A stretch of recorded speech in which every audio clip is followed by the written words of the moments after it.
up, book lovers? It is G-Swizz here, and I'm here today to talk about the books that I wish I read earlier.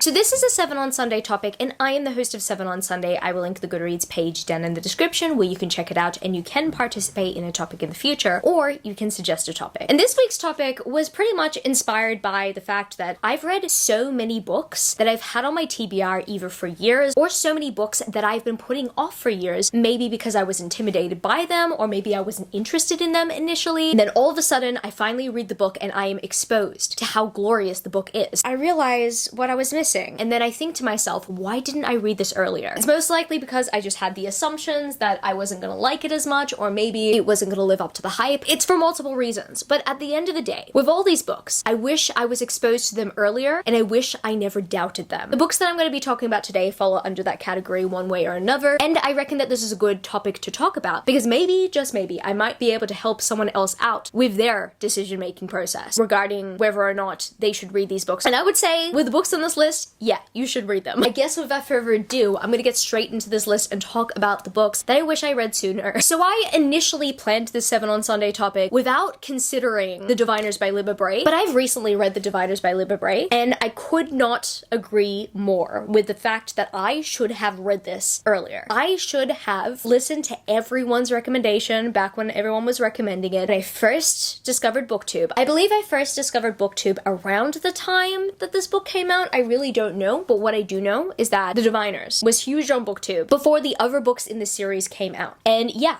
I heard about The Diviners before Lair of Dreams came out, so I've known about The Diviners for a very long time. But I told myself I was never gonna read it because I thought it was gonna be very scary. And you know what? It is. It is pretty scary. However, I really wish I read this earlier and I gave it a chance earlier, because the storytelling is absolutely magnificent in this series. The way Libba Bray is able to write a story, to establish these characters, to keep the story going on over the 10-year period that she wrote the series, and the way that she took her time with the series as if it was super delicate, which, I mean, this series technically really is. I mean, the last book, I don't know if I agree with that, but I feel like she handled majority of this series with care. And if anything, I think I would have appreciated The Diviners at around the time I first got into Strange the Dreamer. Because if young G-Swizz read this at around the time she was reading Divergent, I don't think she would like it. However, at the time that she was reading Strange the Dreamer, I believe that was like 5 years ago, if I would have read this series 5 years ago, I would have treasured it, like with everything I had. Here I am right now, years later, in 2022, singing the praises of The Diviners after it has been hyped up by everyone. I really wish I read this earlier, and I wish I recommended this earlier. I'm happy that this series does have a big fan base, because I can't say that it's an underhyped series. However, I know a lot of people are putting it off for similar reasons to me. So if you are skeptical, but if you do like fantasy, if you do like paranormal, this is some good stuff. The next book series I have to talk about is a book series I do frequently mention that I wish I read earlier, because this book series was pretty underhyped when it was first exposed to BookTube. I mean, I only heard a few creators talk about it back in the day. However, the reviews from those creators, they were enough to convince me to read the series, and I still kept it on my TBR for years. Back in the day when the Conspiracy of Us series was rolling out, I didn't read it, and I only read this trilogy last year, and it kind of blew my mind. I was so invested in it that I read this entire trilogy within a day. I was so invested in the Conspiracy of Us trilogy, and I still think about it to this day. And what makes me sad is that I know that if I hyped this series up, or was kind of part of the hype back in the day, I don't think it would have gone out of print super easily. I just remember it was really hard to get these hardbacks, like, anywhere. And I mean, I was able to find them eventually, but it makes me so sad that I don't even know if the rest of the books are in print or not. But no one is talking about the series, and it is really good. It's very much compelling. It's one of those mysteries that have nothing to do with fantasy, and the funny thing is, like, I'm never usually someone who is into mystery, but you will notice in this video as I bring up more books that I underestimated some of these books because they have mystery themes in them. I think I was reminded why I don't usually pick up mystery when I picked up Stalking Jack the Ripper last month. However, this mystery series was very much fast-paced. It was adventurous. You got to travel travel a lot. And also the characters in here were so lovely. I mean, in my opinion, I really enjoyed the series. It pulled on my heartstrings. I loved the hate to love romance. And I'm so upset at myself that I did not read this series sooner, because this is some top tier young adult fiction. I think I would have really enjoyed this as a teen, but I read it at the age of 25 and there's that. And I'm not saying that I was too old to read young adult. It's just young adult book series, in a way, feel more nostalgic when you read it at a younger age. That's just my personal opinion. Yes, to add on to the mysteries that I should have read earlier and should have never underestimated, the Sherlock Holmes series by Brittany Cavallaro. Now, I was convinced I needed to read this series after I read Muse. Muse, in my personal opinion, is a very well-crafted first book in a series. I personally loved Muse, and I understand why people don't, but I really appreciated Brittany Cavallaro's writing. But what I didn't know is that her writing was even more masterful in the Sherlock Holmes series. I also read this series within a day. I could not stop reading it. It made me question as to whether or not mystery could be my new favorite genre. I can say with confidence that mystery is not one of my new favorite genres. However, every once in a while, they will intrigue me, and every once in a while, I will love them. Sherlock Holmes, The Conspiracy of Us, the Diviner series, all three of them are mystery series that I absolutely adored. And I appreciate this series a lot more because I actually thought that this was going to be a historical fiction. I find it really hard to get into historical fiction as well. I think that's another reason why I underestimated the Diviners. But this is a modern take on Sherlock Holmes. And it's not even Sherlock Holmes, it's like his descendants. I love this series so much. I still think about Charlotte and I still think about Jamie. They were such great characters. I think about their romance all the time, but also I just think about their adventures all the time. I am personally so obsessed with this take on Sherlock Holmes. I've never been a huge fan of Sherlock Holmes to begin with, but I feel like this series made me fall in love with the concept. But I think I would have appreciated this series more in my early young adult years. I mean, not in high school, but I would say probably somewhere between 18 to 23. Because this book series, while it does take place in high school, it deals with a lot of young adult themes that I would actually probably see this series as a new adult series. I reckon that Brittany Cavallaro could have aged up her characters because there are a lot of dark subject matters here. I think I would have appreciated it more at that age. However, I do appreciate it at this age, and I will still love and reread the series for the years to come. But the next book series I have to mention, I really wish I read somewhere early high school because everyone my age was reading it early high school. That, my friends, is the Iron Face series by Julie Kagawa. I only read this series last year, and I read the series whilst in lockdown, and I mean, it made for a good lockdown experience because I fully immersed myself in the story and with these characters, and I felt like I had a genuine connection to all these characters, and I still think about them to this day, and I'm really scared to go into the spin-offs because I think to myself, what if I don't enjoy them as much as I enjoyed the original series? But I really wish I read it earlier. Even though this series, I'd have to say, was enjoyable even at the age of 25. Yes, I read it at the age of 25. I know I probably would have appreciated it a lot more if I was reading this back when I was in school. I mean, I did not necessarily read much in school. The only books I read were for school, and I mean, I enjoyed year 12 and stuff. But I actually reckon I would have enjoyed reading a lot more if I was exposed to series like this. I mean, I didn't hear about Divergent until I graduated school. And then when I finally read Divergent, that's when I fell in love with reading. But I reckon I could have been exposed to these book series earlier. And then who knows, maybe my teenage life could have been a lot easier. The Iron Face series, I'd say in particular, I really wish I read when I was in high school. This next book only came out within the last year. I just really wish I read it at the time that it came out. And that, my friends, is King of Battle and Blood by Scarlett St. Clair. I really wish I read this when it came out because everyone was raving about it. And then when I finally got to it, the only person I could scream to about it was Camilo because he was there. Everyone else had moved on. This book had one of the most intense cliffhangers and one of the most wild plot twists that I did not see coming, and it was beautiful. I loved it. Queen of Myths and Monsters is now one of my most anticipated releases of the end of the year. I wasn't anticipating it, but I am. I am so excited for this series to continue on, but I mean, we're so close to the release of the second book now. Unless people are rereading it at the time I'm filming this, not really many people are hyped up about this book as much as they were back in the day. So I really wish I read this as soon as it released because there was just so much more hype. And I reckon that more good discussions would come out of the time period. I mean, if I did read it,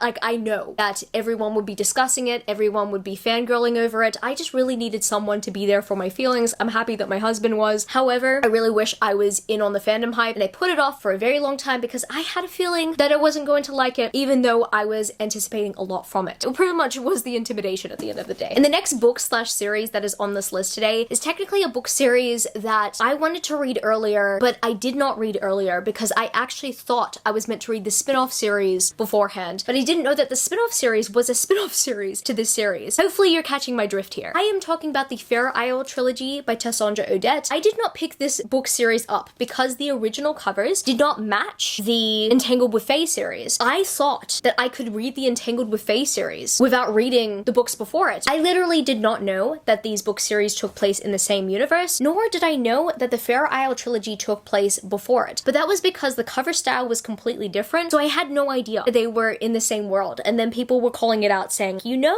you're meant to read the Fair Isle trilogy before you read the Entangled with Fae series, right? So I almost picked the Entangled with Fae series up before I read the Fair Isle trilogy. I think I even purchased them beforehand. A lot of people were telling me, stop, don't read them, read the Fair Isle trilogy first, it takes place in the same universe, and the Fair Isle trilogy takes place before it as well, so key information there. I'm really happy I listened to that advice because I was so close to reading the Entangled with Fae series, not knowing that it took place in the same universe as a potential favorite trilogy of mine. You know what? The Fair Isle trilogy is one of my new favorite trilogies. I really love it. I do like The Cruel Prince, but if anything, I think that the Fair Isle trilogy is better than The Cruel Prince. I think that it does something that The Cruel Prince should have done. That's just my personal opinion. I love the series, and I was very, very close to not reading it before reading the Entangled with Fae series, and I am so happy that now I am reading the Entangled with Fae series, and I absolutely love it. But I could have read the Fair Isle trilogy sooner if I knew that the Fair Isle trilogy and the Entangled with Fae series took place within the same universe. And the next book/series that I want to include on this list is a companion series I really wish I got to earlier, and that, my friends, is the Bromance Book Club by Lyssa Kay Adams. I love this series, and I don't know why I ever doubted it. For some reason, I was scared, and I think the reason why is because everyone keeps on saying that the first book's really good, and the other books, they're not as good, and I disagree. I mean, I totally understand why if we're talking about book 3, because as much as I did enjoy book 3, there were things in book 3 I didn't like as much. I mean, I don't like the way that the B plot concluded, but oh my goodness, all these romances are so good, and anyone who's telling me that the first book is the only good book, like, you are lying. Like, I'm sorry. I love all these romances. I love all these characters. I am so obsessed with the Bromance Book Club. I know that I read it at the right time because I was technically going through a really tough time, and I read like a terrible book in my opinion. I think the book that I read before I read the Bromance Book Club really hurt me. Like, I was really affected by it, and I think it's because it just hit home in like some really bad ways. But the Bromance Book Club was there for me when no one else was. I mean, people were there for me, but I mean, in terms of reading, this was pure emotional support. I love the Bromance Book Club series, and I fully immersed myself in this series the week that I read it. I still think about it to this day. The 5th book comes out this November, and I just hope that book 5 I love just as much as the other books. But honestly,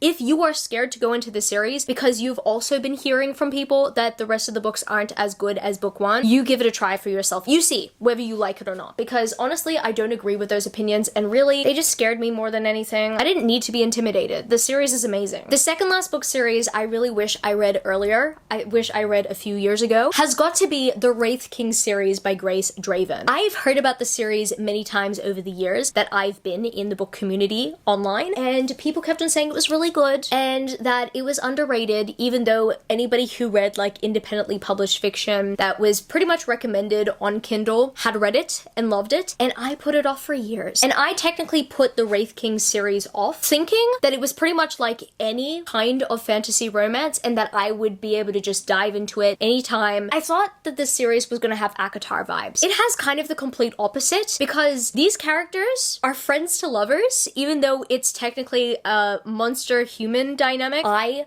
loved this story so much. And if anything, this isn't like an angsty fantasy romance whatsoever. It's completely wholesome. I really wish I read this at a time I needed a wholesome romance. In fact, you know what? I realized that I read it at a time I did not know I needed wholesomeness. I got that from this series. You usually get wholesomeness when you're reading like a contemporary romance, right? I got wholesomeness from this fantasy romance, and I just really appreciate these two characters. Also, I appreciate their relationship. They have such a healthy dynamic, and it made me realize realize that some of the books I read, there are some arguments between couples that aren't necessarily resolved in the best way. In this series, however, I did not have to worry about that. I appreciated this married couple because I think they reminded me of what marriage is actually really about. It's about being a team. These two, they're a team. I love the series. I really wish I read it earlier, so I could have just recommended it to everyone earlier. Final series that I wish I read earlier is actually a book series that some people thought I had been talking about for years, but I only really talked about it a year before I actually read it. And I think it was because I kept on putting it on TBR. So when I finally read it, people were like, yes, I've been waiting for you to read this series. You were talking about it like 2 or 3 years ago. I'm just thinking, no. I hold it within the year of me talking about it. It's just I kept on bringing it up on TBR videos, pretty much saying that I had plans to get to it, but I can understand why some people felt like it was forever. Because yeah, I did feel like it was forever between the time I hauled and I finally read Bargainer Trilogy by Laura Falasa, which is one of my favorite series of all time. I even feel like I read this years ago now, but no, I pretty much read it like a few months ago. But what I do know is that I feel like I've loved this story forever, and I loved this story before I even read it. I honestly feel such a deep emotional connection to the Bargainer Trilogy. I kind of predicted I was going to feel that emotional connection when I first hauled it, or at least when I first heard about it and when people were pretty much reviewing it and saying that it was absolutely lovely. I did not anticipate how much I cried. I did cry a lot. However, I anticipated an emotional connection to the series. Therefore, I felt intimidated by it because I did not want to read a series that I knew was going to, I don't know, put me in a trance at a time I wasn't ready for it. This series, thinking about it, just makes me feel emotional. I love the love between these two characters, and I appreciate the romance that blossomed between them in this first book. Just the way that this first book was told, like this first book, in my opinion, is art. It is a masterpiece. But the finale, oh my goodness, the finale got me. I still think about the finale to this day, and I think it's one of the best finales I've ever read. I am so obsessed with this trilogy, and I would recommend it to absolutely everyone who loves themselves a good fantasy romance, because Laura Falasa, the way that she writes, oh my goodness, it is so compelling. And yes, I'm not gonna lie, it does show some resemblance to ACOTAR. However, I personally found myself attached to these characters more than I was attached to Feyre and Rhysand. I mean, I love Feyre and Rhysand, but if we're thinking about the ACOTAR world, like my favorite couple is Nesta and Cassian. These two, I don't know, it could just be me. They remind me more of Castian and Nesta. I love them so much, I would die for them. So the Bargainer Trilogy, I wish I read earlier so I could recommend it earlier, but at the very same time, I feel like I've loved it for years. And I think it's just the way that the story pulled on my heartstrings and the way I'm emotionally attached to it now. I'm absolutely obsessed with the Bargainer Trilogy. I need to stop talking right now. So I guess that's gonna be it for this video today, book lovers. If you happen to stay till the end of the video, leave me the purple heart emoji. And if you happen to enjoy this video, don't forget to give it a thumbs up and subscribe to my channel if you haven't yet already. Join the amazing community of book lovers. And also, I have social medias. My G-Swizzle Books on Twitter and Instagram, and I'm also Goodreads. That's www.goodreads.com/G-Swizzle. And finally, I'm at TikTok. My G-Swizzle on TikTok if you want to follow me there for some bookish content. I love you, book lovers, and I will see you later. Peace. How did I weigh half and I flipped it in a double? How did I weigh half and I flipped it in a double?